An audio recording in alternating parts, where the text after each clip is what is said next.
தமிழ் படித்தால் நிறைய பேருக்கு வேலை கிடைக்குமா அப்படின்ற ஒரு மிகப்பெரிய ஒரு ஐயம் இருக்கிறது. அந்த இரத்தம், அந்த ஜீன் நமக்குள்ளே இருக்குது. நீங்கள் அதை படிக்க ஆரம்பிச்சிட்டாலே போதும், அது இயற்கையாகவே உங்களுக்கு வந்துடும். 10 புத்தகத்தை படித்தோம் அப்படின்னா நாம் ஒரு படைப்பாளியாக மாறலாம்.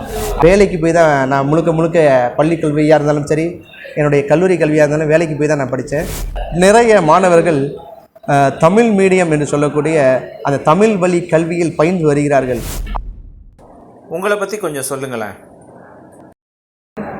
என் பெயர் டாக்டர் மொய்தீன் பாஷா. நான் சென்னை புதுக்கல்லூரியில் தமிழ் துறையில் பணியாற்றி வருகிறேன். நீங்கள் தமிழை தேர்வு செய்ய என்ன காரணம்? சின்ன வயசுலேருந்து தமிழ் மேலே ஒரு மிகப்பெரிய ஒரு தீரா தாகம். தமிழை படிக்க வேண்டும். ஏன்னா என்னுடைய தாய்மொழி தமிழ்ன்றதுனால எனக்கு தமிழ் மேலே மிகுந்த பற்று.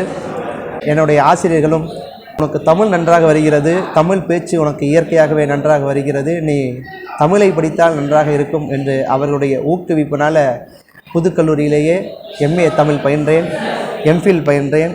முனைவர் பட்டமும் இறைவன் அருளால் என்னுடைய ஆசிரியர்கள் கொடுத்து என்னை ஊக்குவித்து முனைவர் பட்டமும் பயின்றேன். இறைவன் அருளால் PhD அளவில் தமிழில் பயின்று டாக்டர் ஆகியிருக்கிறேன். தமிழுக்கும் அறிவியலுக்குமான தொடர்பு என்ன? தமிழில் நீங்கள் ஆச்சரியப்பட்ட விஷயம் எது? வேலைக்கு போய் தான் நான் முழுக்க பள்ளி கல்வியாக இருந்தாலும் சரி, என்னுடைய கல்லூரி கல்வியாக இருந்தாலும் வேலைக்கு போய் தான் நான் படித்தேன். அந்த படிப்பு படித்து முடிச்சுட்டு வந்ததுக்கப்புறம் தான் தெரியுது தமிழுக்கும் அந்த அறிவியல் சார்ந்து இருக்கக்கூடிய அந்த புல் அறிவுன்ற தொல்காப்பியத்தில் வரும் ஒரு நூற்பா. ஆதி காலம் 2000 ஆண்டுகளுக்கு முன்னாடியே ஒரு தமிழன் புல்லுக்கும் அறிவு இருக்கிறது என்று சொல்லியிருக்கிறான். அது நடந்த இப்போ இருக்கக்கூடிய 20ஆம் நூற்றாண்டுலேயும் 21ஆம் நூற்றாண்டிலும் அதை கண்டுபிடிச்சிருக்காங்க. அப்படின்ற செய்தியை அறியும் பொழுது மிகுந்த தமிழை படிக்கிறதுக்கு நான் பெருமையாகத்தான் நினைக்கிறேன். தமிழ் மொழியை எப்படி படிக்க வேண்டும், எப்படி அணுக வேண்டும்? தமிழை ஒவ்வொருவரும் ஆர்வமாக படிக்க வேண்டும். உங்களுடைய சுய சிந்தனைகளை, உங்களுடைய அனுபவங்களை, பிறர் நம்முடைய முன்னோர்கள் எழுதி வைத்த அந்த கால வரலாற்று சித்திரங்களை நீங்களாம் படிக்கும் பொழுது தான் நம்முடைய முன்னோர்கள் எப்படி இருந்தார்கள், எப்படி ஆட்சி செய்தார்கள், அவருடைய கல்ச்சர் என்று சொல்லக்கூடிய அந்த கலாச்சாரம், அந்த பண்பாடு எப்படிலாம் இருந்துச்சு நம்ம படிக்கும் பொழுது நம்மளை அறியாமே அது படிக்க தூண்டும், வாசிக்க தூண்டும். இலக்கியங்களையும் இலக்கணங்களையும் நம்ம படிக்கும் பொழுது நம்ம அறியாமல், ஏன்னா ஏற்கனவே நம்முடைய ஆர்ஜின் அங்கேருந்து தான் வந்தது. அதனால் அந்த இரத்தம், அந்த ஜீன் நமக்குள்ளே இருக்குது. நீங்கள் அதை படிக்க ஆரம்பிச்சிட்டாலே போதும், அது இயற்கையாகவே உங்களுக்கு வந்துடும். தமிழை படித்து பட்டம் பெற்றால் வேலை கிடைக்குமா? தமிழ் படித்தால் நிறைய பேருக்கு வேலை கிடைக்குமா அப்படின்ற ஒரு மிகப்பெரிய ஒரு ஐயம் இருக்கிறது. அந்த ஐயத்தை இந்த சமூகம் ஏற்படுத்தி விட்டது. ஆனால் தமிழ் படித்தால் நிச்சயம் வேலை இருக்கிறது. நாம் நம்மை தகுதிப்படுத்தி கொள்ள வேண்டும். முதலில் அந்த தகுதிகள் என்னென்ன என்பது, நாம் எந்த சூழ்நிலையில் நாம் வேலை செய்ய போகிறோமோ அந்த சூழ்நிலைக்கு ஏற்ற தகுதிகள் நமக்கு இருக்க வேண்டும். உதாரணத்துக்கு பத்திரிகை துறையில் போவதாக இருந்தால் தட்டச்சு பயிற்சி, தமிழில் பிழையின்றி தட்டச்சு பயிற்சி இருக்க வேண்டும். பிறரிடத்தில் கேள்வி கேட்கக்கூடிய அந்த ஆற்றல் இருக்க வேண்டும். எப்படி கேள்வி கேட்டால் அந்த பதிலாளர்கள் சுணங்கும் அளவுக்கு இல்லாமல் அவர்கள் எளிமையாக பதில் சொல்லக்கூடிய அளவுக்கு இருக்க வேண்டும். ஆசிரியர் துறைக்கு வந்தால் ஆசிரியர்கள் எப்படி மாணவர்கள் நடந்து கொள்ள வேண்டும், மாணவர்களை எப்படி கண்ணியப்படுத்தி அவர்களை ஊக்கப்படுத்தி அந்த துறையில் அவர்கள் செல்லக்கூடிய அந்த பாதையை தெளிவுபட நாம் போட வேண்டும். அந்த மாதிரி நம்ம சிந்தனையோடு நம்மளுடைய வேலைவாய்ப்புகளை நம்ம படித்தோம் அப்படின்னா நமக்கான வேலைவாய்ப்பு நிச்சயம் எதிர்காலத்தில் தமிழில் படித்தால் சிறந்த எதிர்காலம் இருக்கிறது. அனைவரும் தமிழை ஆர்வத்தோடும் சந்தோஷத்தோடும் மகிழ்ச்சியோடும் நீங்கள் வாசிக்க வேண்டும், படிக்க வேண்டும். உங்களுக்கான வேலை வாய்ப்பு நிச்சயம் காத்துது. தமிழை படித்தால் நவீன உலகில் சிறக்க முடியுமா?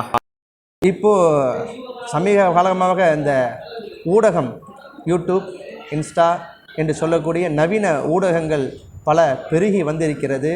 இதில் நீங்கள் தமிழ் வாசிப்பதன் மூலமாக, தமிழ் படிப்பதன் மூலமாக பல புதிய துறைகளை நீங்களே கையாளலாம், உருவாக்கலாம்.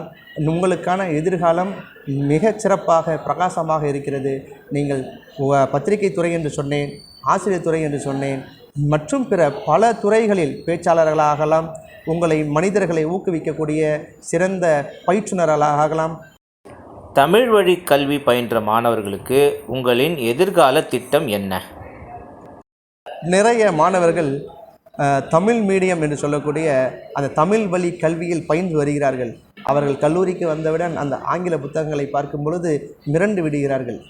அந்த மிரட்சியில் மீண்டவன் நானும் ஒருவன். அந்த மிரண்டுகிறத நான் எளிமைப்படுத்தினால் நன்றாக இருக்கும் என்ற எனக்கு ஆசை இருக்கிறது.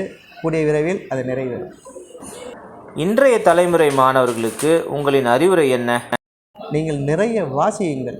நீங்கள் வாசிக்கும் பொழுதுதான் கவிதையோ கட்டுரையோ சிறுகதையோ நாவலோ அதை நீங்கள் வாசிக்கும் பொழுது 10 புத்தகத்தை படித்தோம் அப்படின்னா நாம் ஒரு படைப்பாளியாக மாறலாம் அப்படின்றது ஒரு வசனம் இருக்கிறது. நீங்கள் எதை நீங்கள் செய்தாலும் இன்னொரு மனிதனாக 10 பேர் சேர்ந்தால் ஒரு புதிய மனிதனை உருவாக்க முடியாது. ஆனால் நீங்கள் 10 புத்தகங்களை வாசிக்கும் பொழுது புதிய படைப்பை புதிய புத்தகத்தை உங்களால் உருவாக்க முடியும். மாணவர்களின் குறிக்கோள் எப்படி இருக்கணும்? உங்களுக்கான பாதையை தெளிவுபடுத்தி கொண்டால், அதற்கான வேலைக்கான தகுதிகளை நீங்கள் தயார்படுத்தி கொண்டால் நிச்சயம் உங்களுக்கான வேலை காத்து இருக்கிறது. நீங்கள் என்ன ஆகணும்னு நீங்கள் முதல்ல விரும்புகிறீங்க, அதில் நீங்கள் தெளிவாக இருங்க. உதாரணத்துக்கு நான் தாசில்தாரோ இல்லை டெப்டி தாசில்தாரோ இல்லை ஆர்ஐயோ எதுவாக எந்த வேலை என்று குறிப்பிட்டு கொள்ளுங்கள். அந்த வேலைக்கான தகுதி என்ன என்று நீங்கள் பார்த்து கொள்ளுங்கள். அதற்கு தகுதி ஏதேனும் ஒரு டிகிரி பட்டம் படித்திருந்தால் போதும். அந்த ஏதேனும் ஒரு டிகிரியை படித்துவிட்டு பல புத்தகங்களை நீங்கள் வாசிக்கும் பொழுதுதான் நீங்கள் அந்த புத்தகத்தில் இருக்கக்கூடிய அந்த சுணக்கங்களை சின்ன சின்ன குறிப்புகளை நீங்கள் எடுத்து வைத்தே இருக்கும் பொழுது உங்களுக்கான டிஎன்பிசி என்று சொல்லக்கூடிய தமிழ்நாடு பப்ளிக் சர்வீஸ் கமிஷன் அந்த தேர்வாணையத்தின் மூலம் கேட்கக்கூடிய கேள்விகளில் 100 வினாக்கள் சரியாக இருந்தால் உங்களுக்கு வேலை நிச்சயம். அனைத்து வினாக்களுக்கும் சிரித்த முகத்தோடு விடையளிச்சிங்க. இன்று உங்களை சந்தித்ததில் மகிழ்ச்சி. நன்றி. இறைவன் அருளால் பேராசிரியருக்கான அனைத்து தகுதிகளையும் பெற்றிருக்கிறேன்.